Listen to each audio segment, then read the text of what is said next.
मैंने भी, मेरे साथ मेरे मंत्रियों ने भी, प्रशासन ने भी, प्रदेश के मुख्य सचिव ने भी, प्रदेश के डीजीपी ने भी उन सभी लोगों से मुलाकात की थी। और मैं तो देखकर बहुत चौंक था कि जो लोग प्रयागराज मेडिकल कॉलेज में भर्ती थे, जब मेरी उनसे बातचीत हो रही थी, तो उनमें से सभी लोग ये कहा, उनके द्वारा कहा जा रहा, साहब व्यवस्था में खामी नहीं, लेकिन हमारी किस्मत है या फिर ऐसी स्थिति पैदा हुई।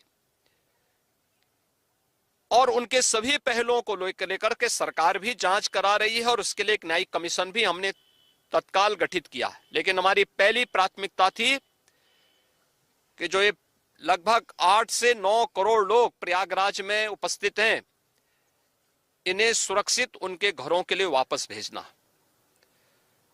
इन दोनों दलों और सनातन धर्म विरोधी उन सभी लोगों के वक्तव्य, जो लोग ये गुमराह करने वाले वक्तव्य दे रहे हैं कि लाखों लोगों ने स्नान नहीं किया, सरासर गुमराह करने वाला है।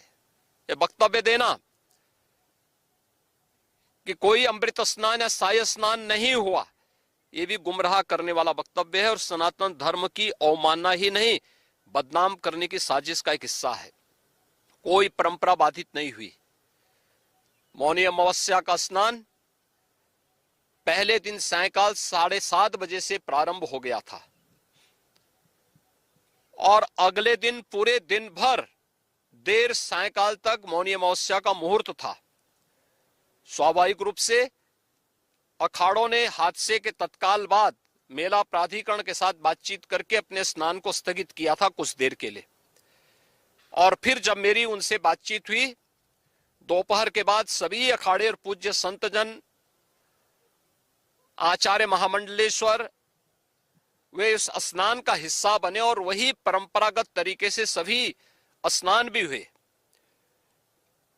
इस महाकुंभ में 3 अमृत स्नान थे, मकर संक्रांति, मौनी अमावस्या और बसंत पंचमी।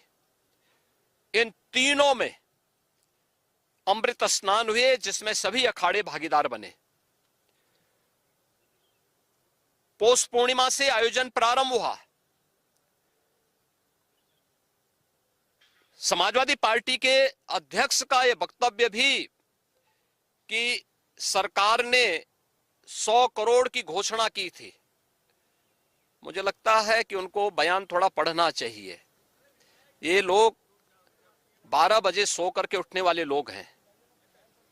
कार्यालय स्टाफ जिस प्रकार का इन्हें नोट बना करके देता है, ये उस प्रकार का वक्तव्य बना करके सामने प्रस्तुत करते हैं और फिर उसके अनुसार उसको लीडर के रूप में नहीं बल्कि एक रीडर के रूप में सबके सामने उस वक्तव्य को पढ़ करके अपनी जगहंसाई करते हैं और राजनेताओं की भी जगहंसाई करते हैं।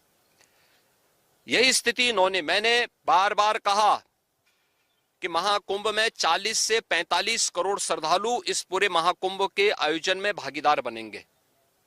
और मुझे बताते हुए यह भी प्रसन्नता है कि पिछले 22 दिन के अंदर इस महाकुंभ में 38 करोड़ श्रद्धालु अब तक यहां आ चुके हैं। अगले 22-23 दिन तक यह आयोजन और चलेगा। इन 22 दिनों के अंदर भी श्रद्धालुओं के आने की पूरी वो है। आज भी आप देख रहे होंगे, कल बसंत पंचमी अंतिम अमृत स्नान संपन्न हुआ। माघी पूर्णिमा 12 फरवरी को और महाशिवरात्रि 26 फरवरी को होगा। करोड़ों की संख्या में देश और दुनिया का हर श्रद्धालु आना चाहता है। आज भूटान के महामहिम नरेश ने भी यहां पर अपने देश के तमाम लोगों के साथ में इस आयोजन में वे सहभागी बने। पूरी दुनिया आ रही है, लेकिन इन दलों ने जिन्होंने सनातन धर्म के खिलाफ सपारी लेकर के एक षड्यंत्र करने में लिप्त हैं, इनका षड्यंत्र कामयाब नहीं होगा। 29 जनवरी के हादसे की तह में हम लोग जाएंगे, षड्यंत्रकारियों को बेनकाब करेंगे और उन्हें सजा कैसे दिलाई जाती है यह आपने उत्तर प्रदेश के अंदर पिछले 8 वर्ष के अंदर देखा होगा। आगे भी आप इस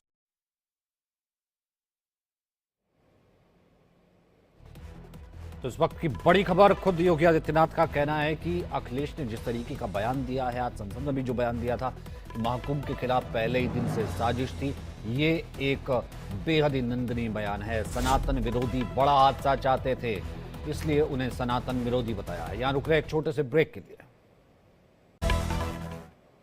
सीधा इस वक्त आपको लिए चलते हैं प्रयागराज। सीएम योगी संबोधित कर रहे हैं। सिविल डिफेंस, इन सब ने मिलकर के घायलों को हॉस्पिटल पहुंचाने का काम किया। अपने आप में एक मिसाल है। करोड़ों लोग प्रयागराज में उस दिन उपस्थित थे। ये दोनों दल चाहते थे और सनातन धर्म विरोधी चाहते थे कि बड़ा हादसा हो जाए। हमारी पहली प्राथमिकता थी कि किसी भी स्थिति में इसको हम जीरो हादसे तक लेके जाएं। लेकिन दुर्भाग्यपूर्ण तरीके से एक घटना घटित हुई, लेकिन जितने क्विक रिस्पांस से प्रशासन ने और सभी संबंधित संस्थाओं ने कार्य लेकर के उन्हें हॉस्पिटलाइज किया, उसमें कुछ लोग उस हादसे के शिकार हुए। वह दुखद है। उन सभी परिवारों के प्रति हम लोगों ने अपनी संवेदना भी व्यक्त की और उसके लिए कुछ आर्थिक मुआवजा भी घोषित किया। यद्यपि किसी व्यक्ति की कमी मुआवजे से नहीं हो सकती, लेकिन तब भी हम लोगों ने एक प्रयास किया। घायलों का प्रॉपर उपचार कराया। वे सभी घायल आज भी कुछ प्रयागराज मेडिकल कॉलेज में हैं, बाकी अपने परिवार के सदस्यों के साथ चले गए हैं। मैंने भी, मेरे साथ मेरे मंत्रियों ने भी, प्रशासन ने भी, प्रदेश के मुख्य सचिव ने भी, प्रदेश के डीजीपी ने भी उन सभी लोगों से मुलाकात की थी। और मैं तो देखकर बहुत चौंक था कि जो लोग प्रयागराज मेडिकल कॉलेज में भर्ती थे, जब मेरी उनसे बातचीत हो रही थी तो उनमें से सभी लोग ये कहा उनके द्वारा कहा जा रहा, साहब व्यवस्था में खामी नहीं, लेकिन हमारी किस्मत है या फिर ऐसी स्थिति पैदा हुई। और उनके सभी पहलुओं को लेकर के सरकार भी जांच करा रही है और उसके लिए एक न्यायिक कमीशन भी हमने तत्काल गठित किया। लेकिन हमारी पहली प्राथमिकता थी कि जो ये लगभग 8 से 9 करोड़ लोग प्रयागराज में उपस्थित हैं, इन्हें सुरक्षित उनके घरों के लिए वापस भेजना। इन दोनों दलों और सनातन धर्म विरोधी उन सभी लोगों के वक्तव्य, जो लोग ये गुमराह करने वाले वक्तव्य दे रहे हैं कि लाखों लोगों ने स्नान नहीं किया, सरासर गुमराह करने वाला है। ये वक्तव्य देना कि कोई अमृत स्नान या साय स्नान नहीं हुआ, ये भी गुमराह करने वाला वक्तव्य है और सनातन धर्म की अवमानना ही नहीं, बदनाम करने की साजिश का एक हिस्सा है। कोई परंपरा बाधित नहीं हुई। मौनी अमावस्या का स्नान पहले दिन सायंकाल 7:30 बजे से प्रारंभ हो गया था और अगले दिन पूरे दिन भर देर सायंकाल तक मौनी अमावस्या का मुहूर्त था।